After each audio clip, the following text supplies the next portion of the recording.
ప్రభువును ప్రియ రక్షకుడైన దేవుని పేరట మీ అందరికీ శుభాభివందనములు తెలియజేసుకుంటున్నాను.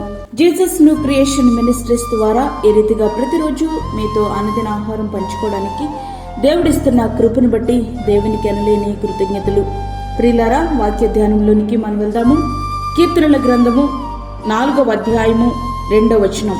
నరులారా, ఎంతకాలమో నా గౌరవమును అవమానముగా మార్చెదరు, ఎంతకాలమో వ్యర్థమైన దానిని ప్రేమించెదరు, ఎంతకాలమో అబద్ధమైన వాటిని వెదికెదరు.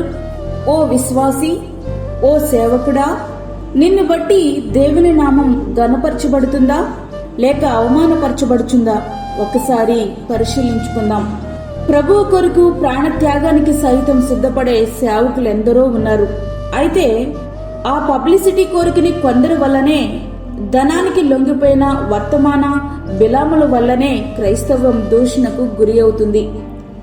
అట్లా అని తప్పంతా సేవకుల మీదే నెట్టేసే ప్రయత్నం చేయకూడదు. పబ్లిసిటీ లేని ప్రసంగికుల వర్తమానాలు వినే విశ్వాసులు కరువయ్యారు. ఎంత ఎక్కువ డబ్బు తీసుకుంటే ఆ సేవకుడు అంత గొప్పవాడు అన్నట్లు, ఎంతమంది సభలకు వస్తే అంత గ్రాండ్ సక్సెస్ అన్నట్లు ఎవరి భుజాలు వారే తట్టుకుంటున్నారు నేటి విశ్వాసులు. ఒక రాత్రి లండన్ మహానగరంలో వాతావరణం బాగా లేనందున ఒక మిషనరీ సొసైటీ సభను రద్దు చేస్తే బాగుంటుందని ఇద్దరు క్రైస్తవులు మాట్లాడుకుంటున్నారు. ఈ మీటింగ్ వల్ల ఏమైనా లాభం ఉంటుందా? ఒక వ్యక్తి అడిగాడు. దానికి జవాబుగా రెండో వ్యక్తి ఉండకపోవచ్చు, కానీ నా బాధ్యత నుండి వెనక్కి తగ్గడం నాకు ఇష్టం లేదు. అంతేకాదు, మీటింగ్ ఉందని ప్రకటించాం కాబట్టి ఎవరైనా వచ్చే అవకాశం ఉంది అన్నాడు. మిషనరీ మీటింగ్ అంటే సువార్త అందని చోటకు వెళ్లి మిషనరీల సేవ ఫలితాలను తెలియచేయడం మరియు ఆ ప్రాంతాలలో మిషనరీల అవసరతను గురించి తెలియచేసి మిషనరీలుగా వెళ్లేందుకు ప్రోత్సహించడం అనేది ముఖ్య ఉద్దేశం. పైన ఉరుముల శబ్దం వినిపిస్తూ ఉండగా, కుండపోతగా వర్షం కురుస్తూ ఉండగా వారు ఆ మీటింగును ప్రారంభించారు. ఆ మీటింగ్ కు ఒక్క వ్యక్తి మాత్రమే వచ్చాడు.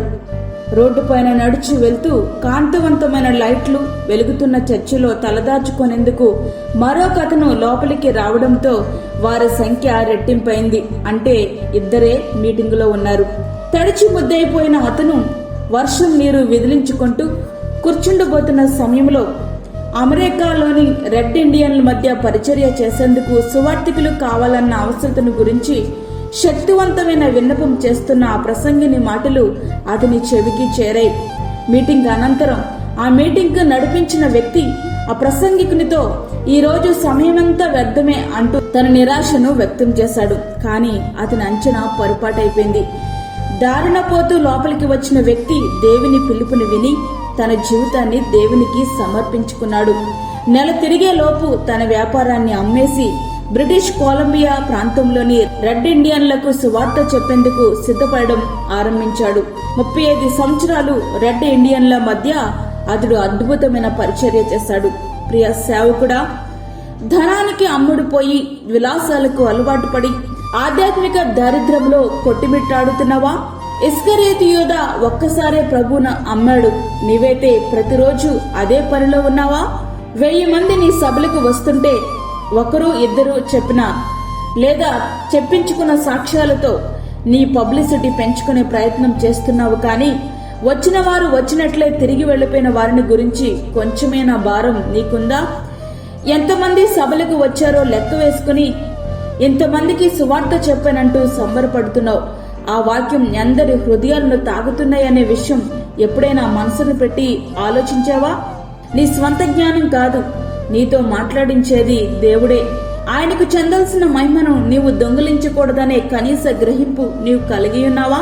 ఒకవేళ నీ జ్ఞానంతోనే మాట్లాడుతున్నాను అనుకుని నీవు అనుకుంటుంటే ఒక్క ఆత్మనైనా నువ్వు రక్షించలేవు. నీవు జ్ఞానివి కదా అని నిరూపించుకోవడం కోసం రక్షణ, పాపక్షమాపణ, నిత్య మరణం, నిత్య జీవం వంటి విషయాలు ప్రక్కన పెట్టేసి మితములేని వంశావళుల ముస్లమ్మ ముచ్చట్లతో కాలయాపన చేస్తున్నావా? ప్రాస్పరిటీ గాస్పెల్ పేరుతో కేవలం ఆశీర్వాదాల గురించే మాట్లాడుతూ నీ ప్రాస్పరిటీని పెంచుకునే ప్రయత్నం నువ్వు చేస్తున్నావా? నీ జీవితం ఏ ఒక్కరినైనా ప్రభావితం చేయగలిగిందా? నశించిపోతున్న ఆత్మల పట్ల భారం గాని, కనీస బాధ్యత గాని నీకుందా? ఒక్కసారి ఆలోచించుకో. ప్రియ విశ్వాసి, వాక్యం వింటున్నటువంటి ప్రియ దేవుని బిడ్డ, సేవకులను గౌరవించండి. అంతేగాని నీవు అందుకున్న రక్షణ గాని స్వస్థత గాని నీ సేవకునికి ఆపాదించవద్దు. ఆ ఘనత నీ దేవునికి మాత్రమే చెందాలి. పబ్లిసిటీకి ప్రాధాన్యత కాదు, నీ ఆత్మను బలపరచగలిగే వర్తమానాలకు మాత్రమే ప్రాధాన్యతనివ్వు. పై రూపానికి కాక ఆయన చెప్పే వాక్యం నిన్ను సరిచేయగలుగుతుందా? పై రూపానికి కాక ఆ దేవుని సేవకుడు చెప్పే వాక్యం నిన్ను సరిచేయగలుగుతుందా? ఆధ్యాత్మిక ప్రోత్సాహాన్ని నీకు ఇవ్వగలుగుతుందా? నిన్ను ఆదరించగలుగుతుందా? వీటిని నీ మనసులో పెట్టుకో. స్వస్థతలు, ప్రవచనాలు అంటూ పరుగులు తీయొద్దు. వాక్యానికి మాత్రమే నీవు ప్రాధాన్యతనివ్వు. ఎవరితోనో పోల్చి నీ స్థానిక సంఘాన్ని చులకన చేయొద్దు. ఆయనకు బలమైన సాధనంగా వాడబడినట్లు భారంతో నీవు అతని కొరకు ప్రార్థన చేయి.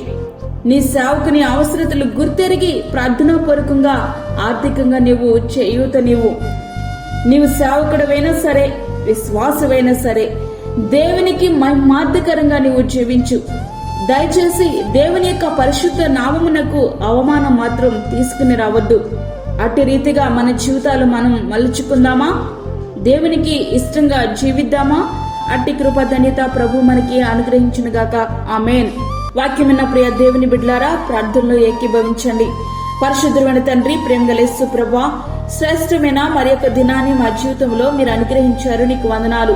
ఈ దినమంతటి కొరకు మీరు మమ్మల్ని సిద్ధపరచండి ప్రభువా. ప్రతి విధమైన శోధన, కీడు, తెగులు, ప్రమాదం నుండి మమ్మల్ని తప్పించండి. ఈ దిన అవసరతలు, అక్కరలు తీర్చండి. దిన దీవెనలు సమృద్ధిగా మాకు దయచేయండి ప్రభువా.